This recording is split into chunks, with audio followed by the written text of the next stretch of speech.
Olá, seja muito bem-vindo à segunda parte do nosso podcast sobre a mentalidade do judoca campeão.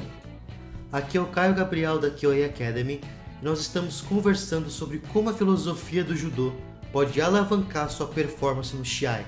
Como você pode obter melhores resultados no Shiai através da sabedoria do judô e dos princípios estabelecidos por Jigoro Kano. Na primeira parte, você descobriu que o sucesso no Shiai é um jogo interior. Existe um jogo exterior, que é jogado contra um oponente externo, ou seja, um obstáculo externo, para atingir um objetivo externo, no caso, projetar o seu oponente buscando o Ippon, que é a pontuação máxima do judô. Agora, existe também um jogo interior, que é onde estão os seus maiores obstáculos: a ansiedade, a dúvida, o medo, o nervosismo, a pressão, a desconcentração. Aquele que tiver mais destreza em comandar a própria mente, ao invés de ser comandado por ela, tem mais chances de ter um desempenho campeão. Você começa a comandar a sua mente conforme você exerce controle sobre as suas crenças. Agora você já sabe como a menor das crenças, em especial as limitantes, exerce grande impacto sobre a nossa performance dentro e fora do tatame. E um dos aspectos mais poderosos da primeira parte do podcast foi você ter consciência do processo de manifestação. Pensamentos geram sentimentos, sentimentos influenciam o processo de tomada de decisão, uma decisão leva você a uma ação que conduz a um resultado. A primeira parte foi destinada aos pensamentos. Agora, nós vamos focar nos aspectos emocionais. Você vai descobrir um pouco mais sobre como a sua mente funciona e como você pode utilizar esse conhecimento a seu favor no Shiai. Você também vai descobrir 7 técnicas mentais que compõem o arsenal mental de um judoca indomável. É claro que existem diversas técnicas e diversas maneiras de aplicar as técnicas que serão descritas aqui, mas a gente vai conversar sobre algumas delas. Técnicas que são úteis antes, durante e até mesmo depois do Shiai, para você estar constantemente melhorando a sua performance. Lembre-se de compartilhar esses podcasts e de se inscrever no canal clicando no botão inscrever-se em vermelho logo abaixo do vídeo. Depois que você clicar, vai aparecer um ícone cinza de sino. Se você clicar nesse sino, você vai passar a receber uma mensagem do YouTube sempre que um vídeo novo for publicado aqui no canal. Jigoro Kano disse que o controle emocional é um dos aspectos do treinamento do judô. Uma performance campeã também tem a ver com o desenvolvimento da sua inteligência emocional. No Shiai, uma das coisas mais importantes é saber modular as suas emoções, ou seja, saber passar de um estado de excitação para um estado de calma quando for preciso, e saber passar de um estado de calma para um estado de excitação quando for necessário.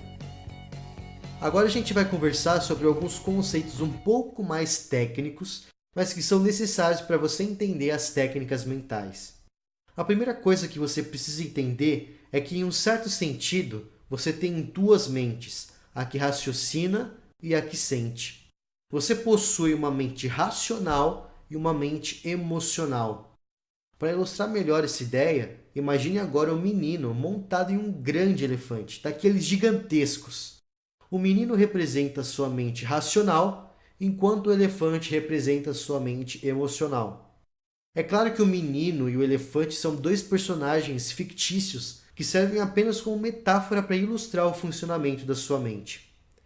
O menino segura as rédeas e, puxando de um jeito ou de outro, o menino pode dizer ao elefante para virar, parar ou ir. O menino pode dirigir o elefante, mas somente quando o elefante não tem desejos próprios. Quando o elefante, que é forte e enorme, realmente quer fazer alguma coisa, o menino, apesar de ser muito competente, não é páreo para a força do elefante. Para você ter uma ideia da força do elefante, na primeira parte do podcast a gente conversou sobre a capacidade que o seu cérebro possui de absorver as informações do ambiente através dos seus 5 sentidos. Os cientistas contaram as células receptoras que cada órgão sensorial possui e os nervos que passam dessas células para o cérebro, E descobriram que a mente humana é capaz de receber 11 milhões de bits de informação a cada instante. A estimativa mais generosa é de que as pessoas podem ter consciência de apenas 40 dessas informações. É como se o elefante tivesse uma força de quase 11 milhões, enquanto o menino uma força de apenas 40. A literatura sobre psicologia diverge sobre o número de bits de informação que podemos processar de forma consciente. Alguns autores falam em 40 bits, outros 50, 120, mas independente do número, a supremacia do elefante ainda é evidente. Além de mais forte, o elefante também é mais antigo.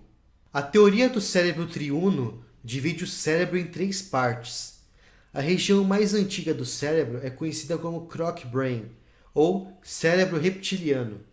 Essa é a região que cuida das nossas funções mais básicas, como equilíbrio, respiração, digestão, batimentos cardíacos e pressão sanguínea.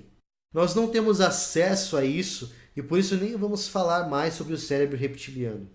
A segunda parte, o sistema límbico, é onde fica a amígdala, onde as emoções são primeiro registradas e geradas. O sistema límbico é o elefante. A terceira e mais recente região do cérebro, o neocórtex, é onde você faz análises. É a sua parte racional, o menino. Na maior parte do tempo, o menino e o elefante operam em sinergia. De modo geral, existe um equilíbrio entre a sua mente racional e a sua mente emocional. No entanto, existem situações em que ocorrem os chamados sequestros emocionais. O sistema límbico dispara uma reação antes do neocórtex perceber o que está acontecendo. O elefante é muito mais rápido que o menino. E antes que o menino se dê conta, o elefante sai em disparada, totalmente descontrolado, desgovernado. O menino fala para o elefante para a direita, o elefante vai para a esquerda. O menino fala para o elefante parar, o elefante corre. O menino fala para o elefante procurar água e o elefante deita e dorme. O menino não tem chance. Em uma luta entre o menino e o elefante sempre vai ganhar. A experiência do Chiai provoca um impacto emocional muito forte. Se você não estiver preparado para lidar com as suas emoções, o elefante ficará a todo vapor, resultando nesses sequestros emocionais que abalam a sua performance. Para que o menino e o elefante operem em sinergia antes, durante e depois do Chiai, existem algumas técnicas que você pode aplicar.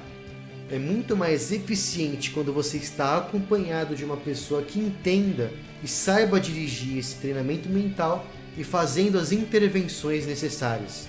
No entanto, se você estudar e praticar, você vai conseguir aplicar todas as técnicas sozinho. O treinamento mental não é diferente do treinamento físico. A mente é como um músculo, precisa ser exercitada. E vale lembrar também que eu não sou o criador dessas técnicas. O meu trabalho aqui foi o de adaptar essas técnicas à realidade do judô. E eu vou passar a chamar esse grupo de técnicas como Shin-Waza, ou técnicas mentais em japonês. Como domar o elefante quando ele está agitado? O controle da excitação é baseado na respiração. Dominar o Kokyu, ou respiração em japonês, ajuda você a controlar os impulsos. Se você estiver respirando devagar de propósito, intencionalmente, você consegue inibir os efeitos de sentimentos nocivos, como a ansiedade, a preocupação e o pânico. Se você expirar longamente, o cérebro recebe mais oxigênio, ajudando ele a funcionar melhor e a se concentrar na situação que deve ser enfrentada. Ao respirar, o que você está fazendo é enviar uma mensagem para a amígdala, ou seja, para o elefante, dizendo que está tudo bem, tudo tranquilo, sem motivos para entrar em pânico. Nós podemos ter o controle da excitação através da respiração diafragmática, que é possível com a primeira técnica, que é o Mokuso. Moku significa silenciar, enquanto So significa pensamentos. Então, de forma literal, Mokuso significa meditação. É claro que existem diversas formas de realizar o Mokuso. A forma de Mokuso que eu vou compartilhar agora é que a melhor funciona comigo no dia a dia. Antes de continuar, experimente fazer um teste. Experimente deitar de barriga para cima e prestar atenção na sua respiração. Depois, levante, fique de pé e novamente preste atenção na sua respiração. Você notou alguma diferença? Geralmente, em pé, quando você inspira, ou seja, quando você puxa o ar pelo nariz, o seu diafragma contrai. Quando você expira, ou seja, quando você solta o ar pela boca, o diafragma expande. Quando você está deitado, o que acontece com muitas pessoas é justamente ao contrário. Na inspiração, o diafragma expande e na expiração, o diafragma contrai. E para silenciar o elefante, você precisa fazer a mesma respiração de quando você está deitado, inspirando e expandindo o diafragma e depois expirando e contraindo o diafragma.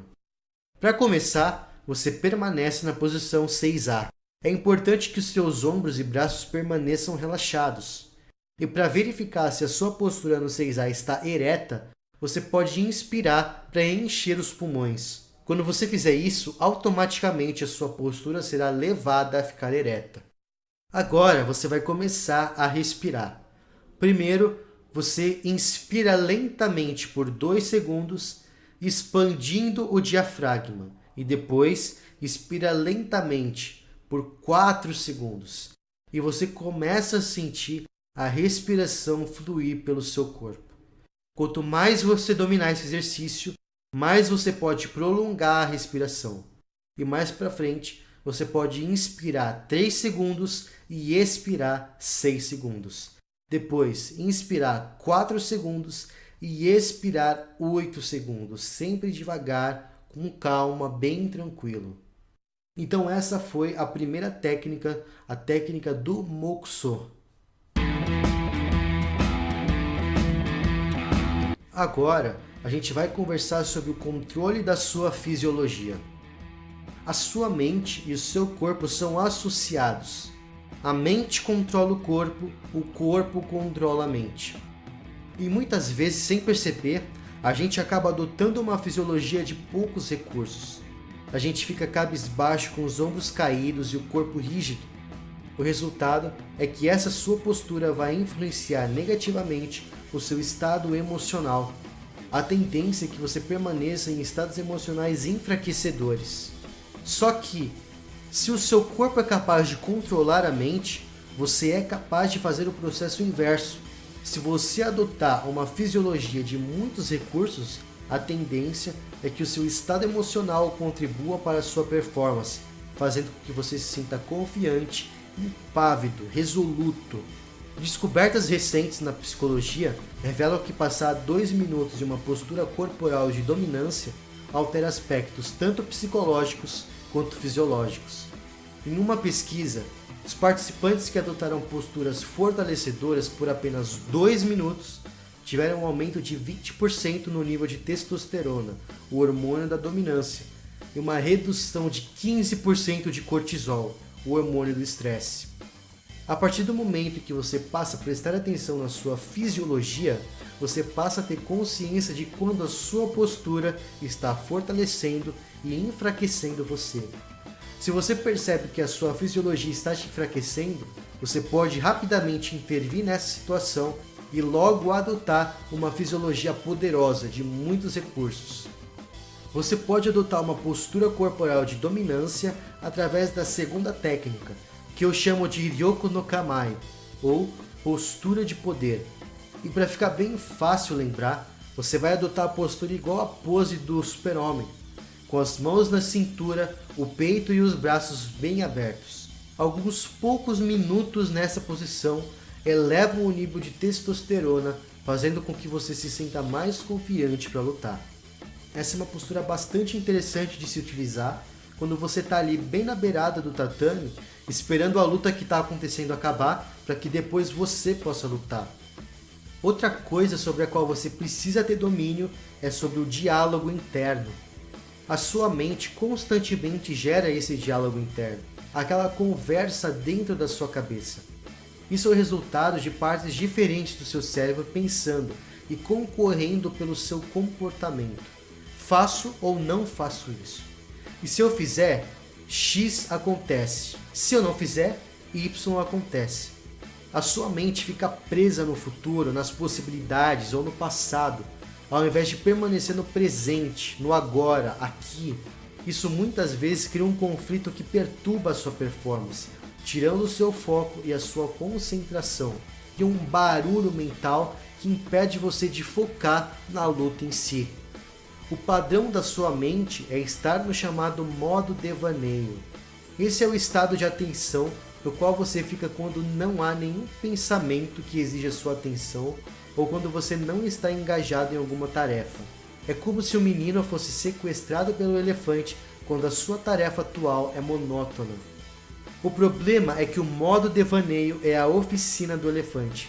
Se você deixar a sua mente à deriva, a sua mente vai gerar pensamentos que na maioria das vezes são inúteis, nocivos e perniciosos. E você já sabe a consequência disso, porque agora você já conhece o processo de manifestação. Então, ao invés de deixar a sua mente contar histórias, seja você o contador de histórias. Você precisa silenciar a sua mente desses pensamentos divagantes.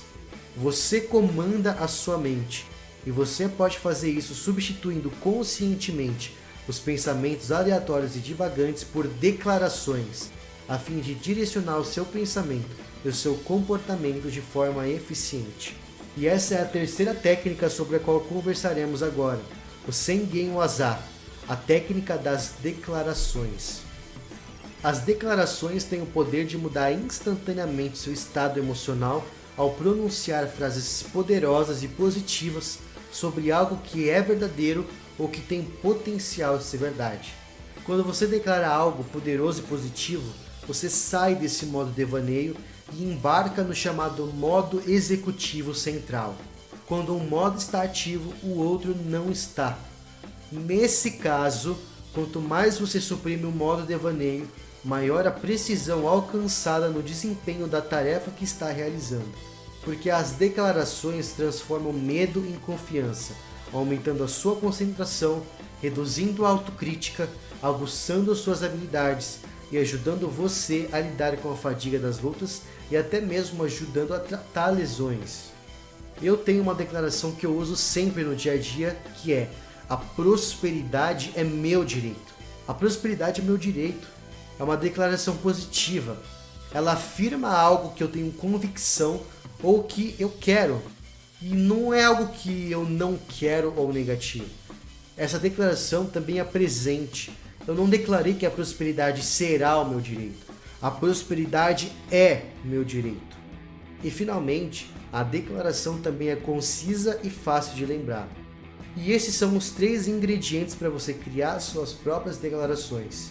Então, você repete a declaração diversas vezes com convicção para entrar em um estado emocional poderoso. Você pode declarar, por exemplo: eu comando a minha mente. O meu espírito é indomável. Eu sou um vencedor. Eu vim aqui para vencer. Uma outra forma de ter controle sobre o diálogo interno é através da 4ª técnica, o Shikakuka Waza, ou técnicas de visualização. A visualização é uma forma ativa de meditação, onde você relaxa e escolhe visualizar imagens na sua mente, como se você estivesse pintando um quadro mental que influenciará o seu estado emocional e também a sua energia. O nosso sistema nervoso central não faz diferença entre eventos reais e imaginados. Ele enxerga e aceita todas as imagens como se fossem reais. É como se você fizesse um ensaio mental. Quando a hora da luta chega, você sente que já experimentou o momento ou a ação e tudo soa mais fácil e familiar. A visualização ainda inibe pensamentos e imagens negativas que obstruem a sua performance, que minam os seus esforços para ser vitorioso. Você pode ser o atleta mais técnico da chave, mas as imagens nocivas na sua mente geram ansiedade e tensão, atrapalhando você. Uma visualização bem feita relaxa o corpo e a mente, ou seja, acalma o elefante, fazendo com que você performe melhor na hora do Shiai. Agora, Quando você está diante de uma situação de incerteza, o sentimento de ansiedade acende. Você não sabe o que está por vir e muitas vezes a sua mente acaba ficando presa no futuro. Ansiedade é o excesso de futuro no seu presente. A quinta técnica consiste em aplicar o princípio do Seiryoku-Zenryo do Judô e estabelecer metas de curto prazo, mantendo a sua mente no presente, focada na meta. O medo, por sua vez, é a projeção de um futuro terrível no seu presente. A sua mente começa a contar histórias. É como se você estivesse em uma varanda, no parapeito da sua janela. Você olha para baixo e a sua mente projeta o pensamento de "e se eu cair?". Esses "e se" são grandes inimigos da sua mente. O estabelecimento de metas de curto prazo ajuda os lobos frontais, responsáveis pelo raciocínio e pelo planejamento, a organizar a execução de cada etapa para a conquista do seu objetivo, a definir em meio ao caos a sequência de ações que devem ser realizadas para manter a amígdala, ou seja, o elefante, sob controle. A sexta técnica consiste na utilização de âncoras. As âncoras são quaisquer frases, objetos, gestos, tudo que você possa atribuir um significado e alterar em 1 segundo o seu estado emocional. Uma forma que você já conhece de alterar o seu estado emocional é através do Kiai. Uma das funções do Kiai é justamente a de alterar o seu estado emocional, para que você possa se sair melhor na hora da luta. Então essa é a sexta técnica, a técnica do Kiai, que você pode utilizar antes e durante a luta. A sétima e última técnica do seu arsenal mental é o uso dos koans. Um koan é uma breve afirmação ou questão. Pode ser uma anedota ou diálogo que transcende o raciocínio lógico, que está além da racionalidade e que desafia a nossa forma de enxergar o mundo, alterando as nossas crenças e transformando o nosso mindset. São afirmações muitas vezes enigmáticas, profundas e até chocantes e que eram muito utilizadas em encontros entre mestres e discípulos, por exemplo, entre um monge zen e um samurai. Dependendo da abordagem, os koans podiam servir como ferramentas de treinamento psicológico ou religioso, levando o discípulo da ignorância até a iluminação. E se você pesquisar na internet, é claro que você vai encontrar uns supostos koans bem bobinhos.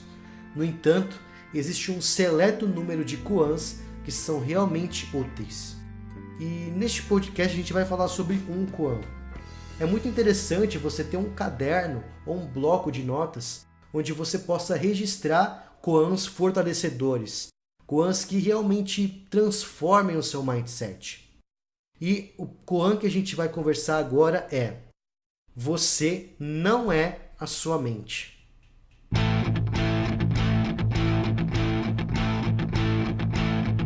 De novo, você não é a sua mente. Como a sua percepção de existência depende da sua mente, porque é ela quem recebe as informações do ambiente através dos seus 5 sentidos, muitas vezes você se confunde com a sua mente e ela acaba influenciando você o tempo todo, mas você não é a sua mente. A sua mente é uma parte de você, tanto quanto o seu braço. A sua mente pertence a você. A partir do momento que você tem essa percepção, você passa a exercer um controle muito maior sobre a sua mente. E isso vai fazer com que você alavanque a sua performance no Shiai, porque você estará domando o elefante. Você não é a sua mente, você está acima dela e é você que controla a sua mente, e não o contrário. Você não é a sua mente, e não tente racionalizar essa afirmação. A internalização de um koan é um processo de sapiência, de sabedoria, e não de racionalização. Um koan pressupõe aceitação. Você simplesmente precisa ser flexível e aceitar que você não é a sua mente. Você precisa ser um observador da sua mente, enxergar ela de fora, porque você já sabe que a sua mente comete erros, ela falha. Quando você observa a sua mente do lado de fora, você passa a observar os erros que ela comete. E nada é mais confuso ou doloroso do que quando o seu cérebro toma conta dos seus pensamentos e dos seus sentimentos. Ou quando o cérebro tenta abalar sua identidade e as suas habilidades, quando ela quer decidir por você e tenta direcionar as suas ações. A sua mente prega peças em você. Ela ataca você com mensagens enganosas e ilusórias, que já chamamos de crenças limitantes, e impulsos insalubres provocados por sentimentos perniciosos. Se a sua mente ataca com a crença de que você já perdeu, que você é fraco, que você não pode, que você não é capaz, que não vale a pena, você conscientemente contra-ataca com a crença fortalecedora de que você não é a sua mente. Os pensamentos enfraquecedores que a sua mente gera não têm mais o poder de determinar a sua identidade e o seu potencial. Você também não é os seus sentimentos. Uma pessoa que frequentemente se sente triste toma posse desse sentimento como se fosse parte da sua identidade. Essa pessoa fala, eu sou uma pessoa triste. Mas a pessoa não é triste, ela está triste. Existe uma diferença enorme entre ser e estar, porque sentimentos não definem identidade. Você também não é os seus hábitos, porque o seu comportamento é derivado da forma como você está se sentindo nesse momento. Você também não é as suas ideias. Uma pessoa que critica uma ideia que você está propondo está criticando a ideia em si e não você. Então, um fator chave da inteligência emocional é essa dissociação entre você e a sua mente. Até agora, nós buscamos domar o elefante, ou seja, a mente emocional. No entanto, nós precisamos de equilíbrio. Não é só o menino, a sua mente racional que deve ser fortalecido para que você tenha uma performance vencedora. Você também treina o elefante, fazendo o Uchikomi, o exercício de repetir a execução das técnicas a fim de aperfeiçoá-las. E existe toda uma neurociência por trás do Uchikomi. O Uchikomi é um processo de aprendizagem, e esse processo passa por algumas etapas. Primeiro, você nem sabe que não sabe que algo existe. Antes de você aprender, é provável que você nem soubesse que existe um golpe, uma técnica chamada Ippon-se Oenage. E nesse estágio você é o chamado inconsciente incompetente. E isso é óbvio. Como você poderia ser competente em uma técnica que você nem conhece? Depois, você descobre que o Ippon-se Oenage existe, mas você ainda não sabe executar a técnica direito. Aqui, você sabe que não sabe. Esse é o estágio do consciente incompetente. Você tem consciência da técnica, mas ainda não tem competência para aplicá-la direito. A atuação do menino nesse estágio é muito forte, porque a sua mente está sendo forçada a prestar atenção em todos os detalhes da técnica. E conforme a prática do Uchikomi, você se torna o consciente competente. Nesse estágio, você já tem muito mais destreza no Ippon-se Oenage. As nuances da técnica já estão muito mais acertadas e a sua aplicação já é mais natural. No entanto, o menino ainda se faz presente, com bem menos força do que no estágio anterior, mas você ainda está pensando para aplicar a técnica.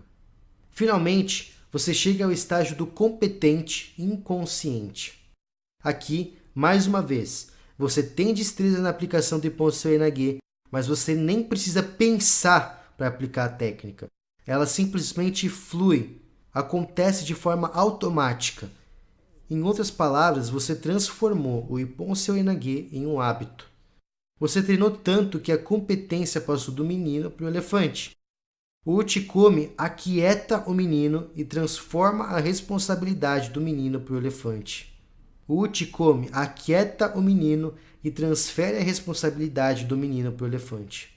O momento do Shiai não serve para aprender coisas ou para pensar em detalhes, porque o seu foco precisa estar na luta em si e não nas nuances das técnicas.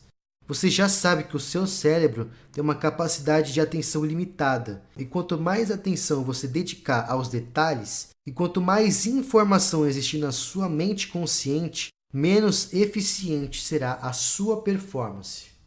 E com isso, a gente encerra essa segunda parte do nosso podcast sobre a mentalidade do judoca campeão. Um forte abraço e a gente se vê na próxima parte.